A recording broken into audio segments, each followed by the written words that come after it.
ఓం సాయిరామ్. శ్రీ సచ్చిదానంద సమర్థ సద్గురు సాయినాథ్ మహారాజుకి జై. మన సాయి కుటుంబ సభ్యులందరికీ నమస్కారం అండి. ఎలా ఉన్నారు? ఏం చేస్తున్నారు? మీ అందరూ కూడా సంతోషంగా, క్షేమంగా, ఆరోగ్యంగా ఉండాలని, సాయినాథుని యొక్క ఆశీస్సులు మనపై ఎప్పుడూ ఉండాలని మనస్ఫూర్తిగా ఆ సాయిని వేడుకుంటూ ఈరోజు వీడియోను మొదలు పెడుతున్నాను.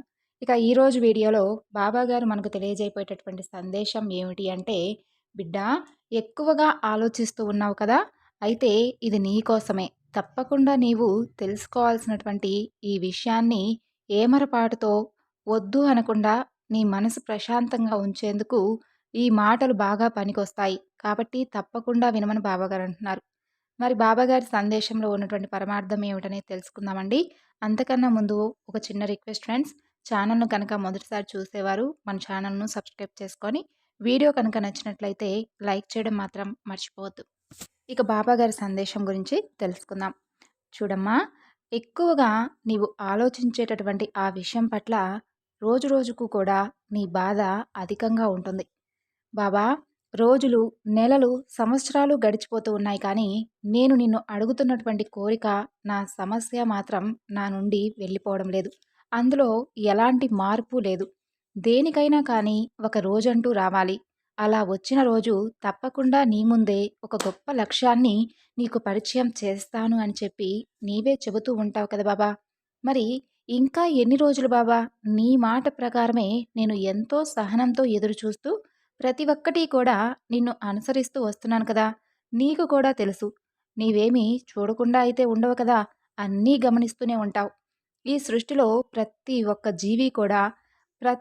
జీవి కదలికలు కూడా నీకు బాగా తెలుసు కదా. మరి నేను అనుభవిస్తున్నటువంటి బాధ మాత్రం నీవు తెలుసుకోలేకపోతున్నావా? చాలా బాధగా ఉంటుంది బాబా. నిజంగా చాలా బాధగా ఉంది. అసలు ఏ క్షణాల్లో, ఏ నిమిషంలో ఆగిపోతుందో ఈ ప్రాణం అసలు తెలియనటువంటి రోజులలో మేము పోరాటం చేస్తున్నాం. ఇచ్చినటువంటి ఈ చిన్నపాటి జీవితంలోనే ఆనందంగా గడిపేటటువంటి రోజులకు మేము నోచుకోలేదా బాబా?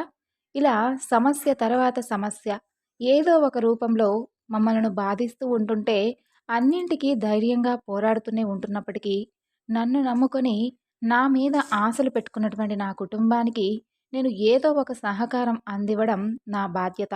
అయితే నేను ఏమీ చేయలేకపోతున్నాను బాబా. నాకు పెద్దగా ఏమీ కోరికలు లేవు. నీకు కూడా తెలుసు, నువ్విచ్చినటువంటి ఈ జీవితం ప్రశాంతంగా నా అనుకున్న వారితో ఆనందంగా గడిపేటటువంటి జీవితాన్ని ప్రసాదించు. అంతే. ఇదే కదా నిన్ను ప్రతిరోజు కూడా నేను అడుగుతుంది. అంతకు మించి నాకేం కావాలి చెప్పు? ఇక నాకేమీ అవసరం లేదు తండ్రి.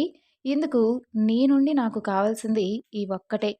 ఎల్లప్పుడూ కూడా నిన్ను ఎప్పుడైతే బావా అని పిలుస్తూ ఉన్నానో, ఏ రోజైతే నీ మీదే భారాన్ని మోపానో, నీ వేలు పట్టుకున్నానో, అప్పటి నుండి ప్రతి క్షణం కూడా నా వెంటే ఉంటూ నన్ను కంటికి రెప్పలా కాపాడుకుంటూ వస్తున్నావు.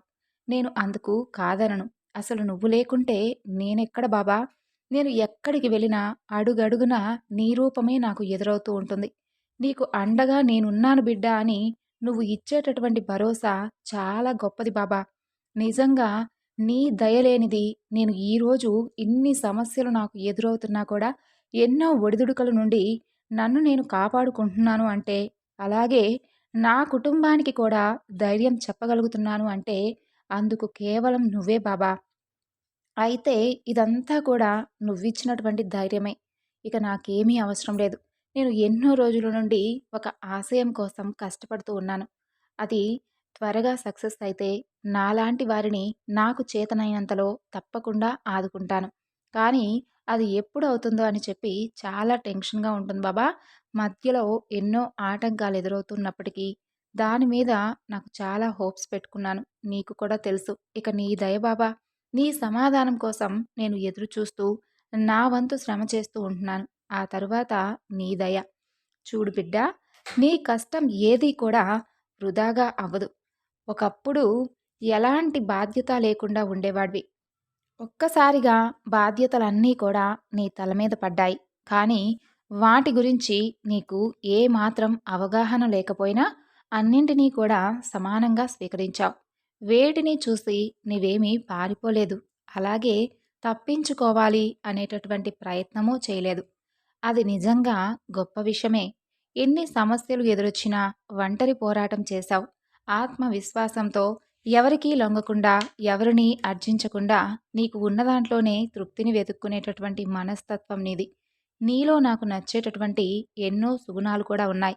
అందరినీ సమదృష్టితో చూడడం, అవసరమైన వారికి నీ వంతుగా సహాయాన్ని అందివ్వడంలో నిజంగా నీకు నీవే సాటి. నీ దగ్గర లేకపోయినా, పేదవారు కనిపించినా సరే, వెంటనే వారిని ఏదో ఒక విధంగా ఆదుకోవాలి అనేటటువంటి ఆలోచన ముందు నీ మెదడులోకి వస్తుంది. వారిలో కూడా నిన్నే చూసుకుంటూ అందరినీ ప్రేమగా పలకరిస్తూ ఉంటావు. కొన్ని పొందాలి అంటే ముందు మొదలు పెట్టగానే ఉన్నత శిఖరంపై నీవు చేరుకోలేవు కదా! అందుకు నీవు మెట్టు మెట్టు దాటుకుంటూ వెళితేనే కదా నీకు కూడా ఆ కష్టం విలువ, అలాగే మధ్యలో నీకు ఎదురయ్యేటటువంటి సమస్యల పట్ల అవగాహన కూడా కలుగుతుంది. అప్పుడు నీకు జీవితంలో ఎలాంటి సమస్యలు వచ్చినా బెదరకుండా వాటితో నీవు పోరాడగలిగేటటువంటి ఆలోచన విధానం తప్పకుండా తెలుస్తుంది. అదే ఒక్కసారిగా నువ్వు కనుక విజయాన్ని చూస్తే మధ్యలో నీకు ఎదురయ్యేటటువంటి కొన్ని కష్ట నష్టాల వలన, లాభ నష్టాల వలన ఇంకా నీవు నిరుత్సాహపడవచ్చు. నిజంగా నీ ఆశయం చాలా గొప్పది. కాబట్టే ఇన్ని సమస్యలు ఎదురవుతున్నప్పటికీ కూడా తట్టుకొని నిలబడగలిగావు. అంతేకాని ఏ మాత్రము కూడా ఏ రోజు వెనకడుగు వేసింది లేదు. ఇదే నాకు కూడా నీ నుండి కావాల్సింది. ఇక దీని గురించా నీవు ఎక్కువగా ఆలోచిస్తూ ఉంటున్నావు. ఒక్కసారి ఏదైనా కానీ సాధించాలి అని నీ మనసులో అనిపించినప్పుడు దానిని పూర్తి చేసేంత వరకు మధ్యలో విడిచిపెట్టకూడదు. ఎదురయ్యే సమస్యలను చూసి భయపడకూడదు. నువ్వు అనుకున్నటువంటి లక్ష్యం సాధించేంత వరకు అలుపంటూ ఎరగకుండా పోరాడుతూ ఉండాలి. అప్పుడే భగవంతుని యొక్క అనుగ్రహం కూడా నీకు నిండుగా ఉంటుంది.